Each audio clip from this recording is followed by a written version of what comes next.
just leave aside all our ideas, the ones that we are willingly engaged with and the ones that seem to just be hanging around.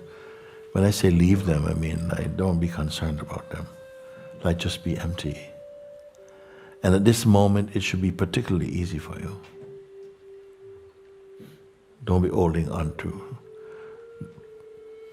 Don't turn to look backwards at what is gone, because it really is gone, except for our habit of revisiting what is past.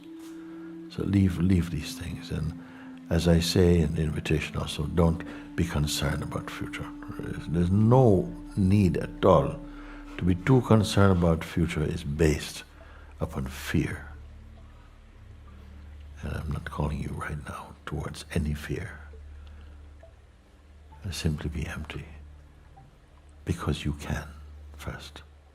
And that I want you with me to really confirm, not because anybody else has, but because you will. Be totally empty of all ideas about and desires about the world and yourself and, what you hope to get from your time here or who you want to be and all of these things. Even the sense of, awakening and your self-realization and whatever that may appear to be in your own mind. Just leave everything alone for a moment. Just leave everything. And any anticipation or expectation such as, okay, yes, I've done that, what now? No expectations, no next. Simply just be where you are, just be empty. The last seed that should be left in you is just a feeling of I. That was the first seed of not knowingness that appeared. But whatever appear, even the most simple thing, it must appear in something that was already here. So I said, even before the first seed appears of knowingness, the sense I, this one,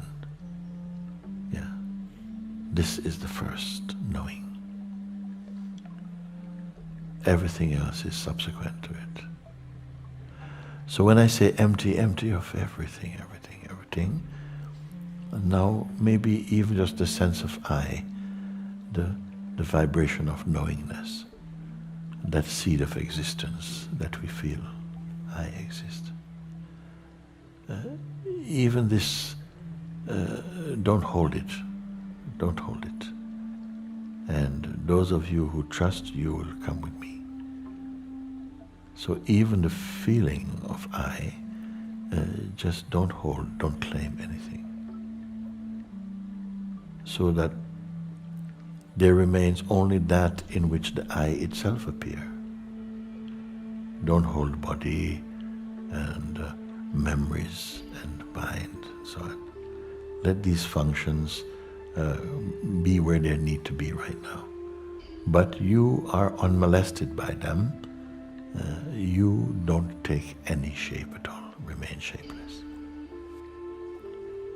In fact, you don't have to imagine that, because when you're not holding or clinging to any thoughts or desires or judgments, there's this inner spaciousness. I would dare say it is not limited to even the sense of inner. It does not know inner or outer. It is everywhere. This spaciousness. A kind of nothingness. And although the mind may be present and trying to give nothingness a kind of shape of nothingness, it is not necessary. If I say that everything can be taken out and you comply and allow whatever is here, to not embrace any thought or imagination or any concept at all, you will find that something remains that cannot be moved. It cannot be taken out. It cannot be added. It's just here. And it is self-aware. It is not two. It is as though you're asked to take all the numbers away, all the letters away. Now there's only nothing, only zero, beyond even the concept of zero. It is very important that I ask you to do this, so that you can experience that you can be empty, your own emptiness. It is not something that you are creating, you're only discovering.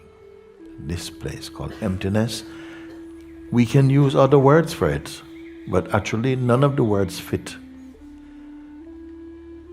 Whatever it is that is here is not even called emptiness.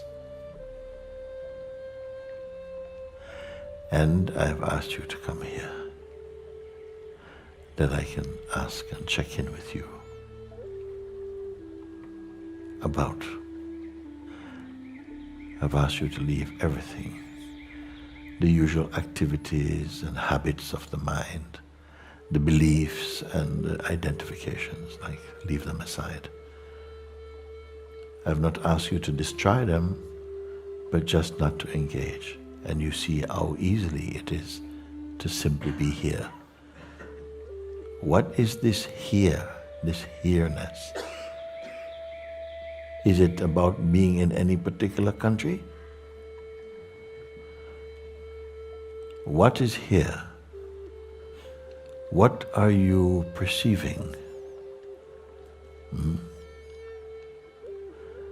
Is it an object? Be fresh with this for me now. Only answer from your heart. What is here? Can it be defined in any way at all? Does it have a form? Is it light or darkness? Is it an emotion? Is it a feeling? Like a very nice feeling. Can it be described as that? Can it be described as being outside? Please be with me. Because I don't think you are going to make a greater discovery than you're going to make today. Unless you are afraid, then you can say, okay, you're out of it. What did I ask you just now? Is it a what? Is it outside? Is it inside? Just watch how the questions come. Is it a belief? Is it a particular religion? Is it a function? I'm asking each and everyone here this question. What is it that's here? Did it arrive? Can it leave? No, it cannot leave. And an important question I will ask also now. Can it fade away? Can it be hidden? Again, can it be hidden? No. Right now, I'm asking you. If you say it can be hidden, you're speaking about the quality of mind. That in which these questions are heard, is it outside or apart from this?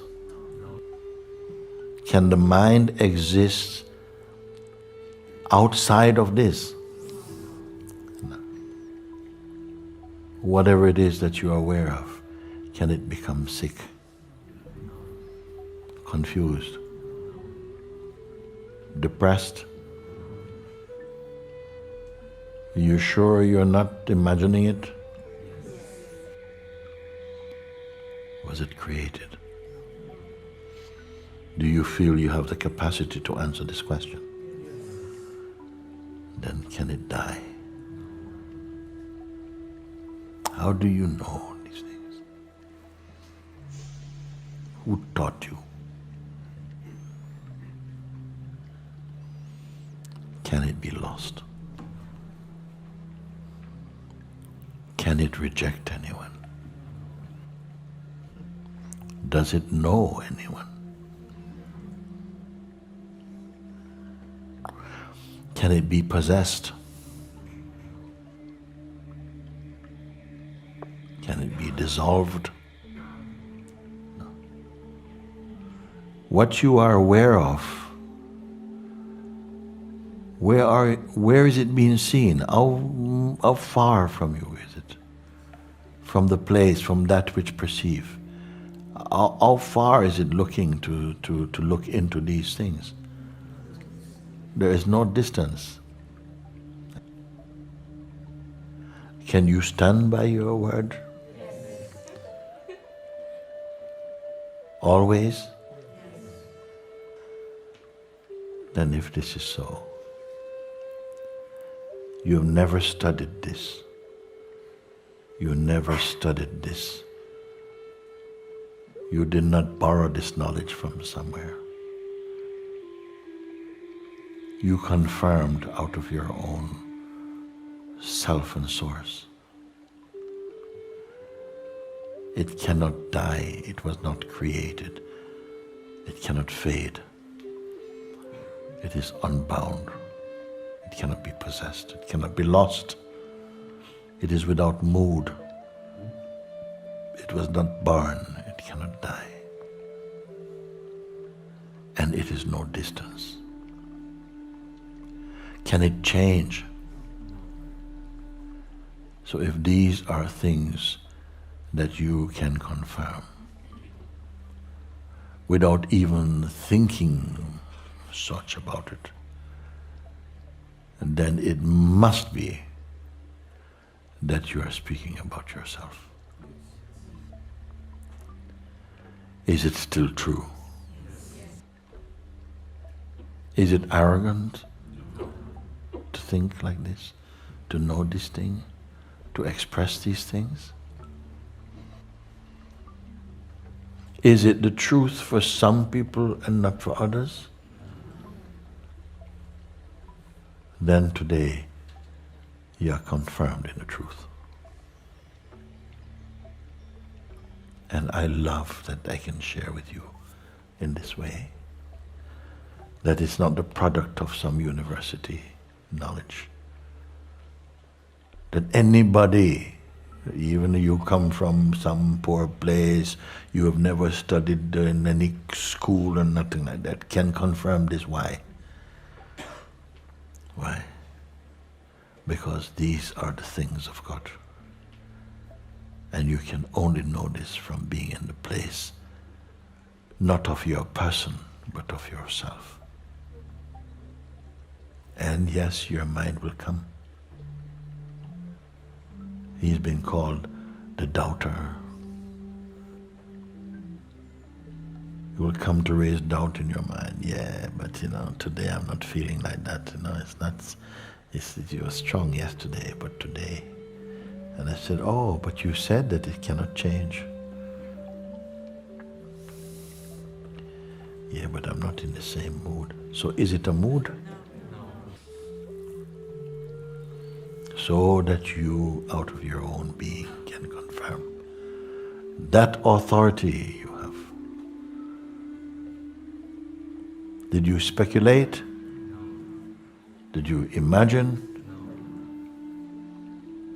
Then great is this moment on earth that human beings can look and experience without hypnosis. I have not thrown magic powder in your face. From your own heart, you can look and confirm things which are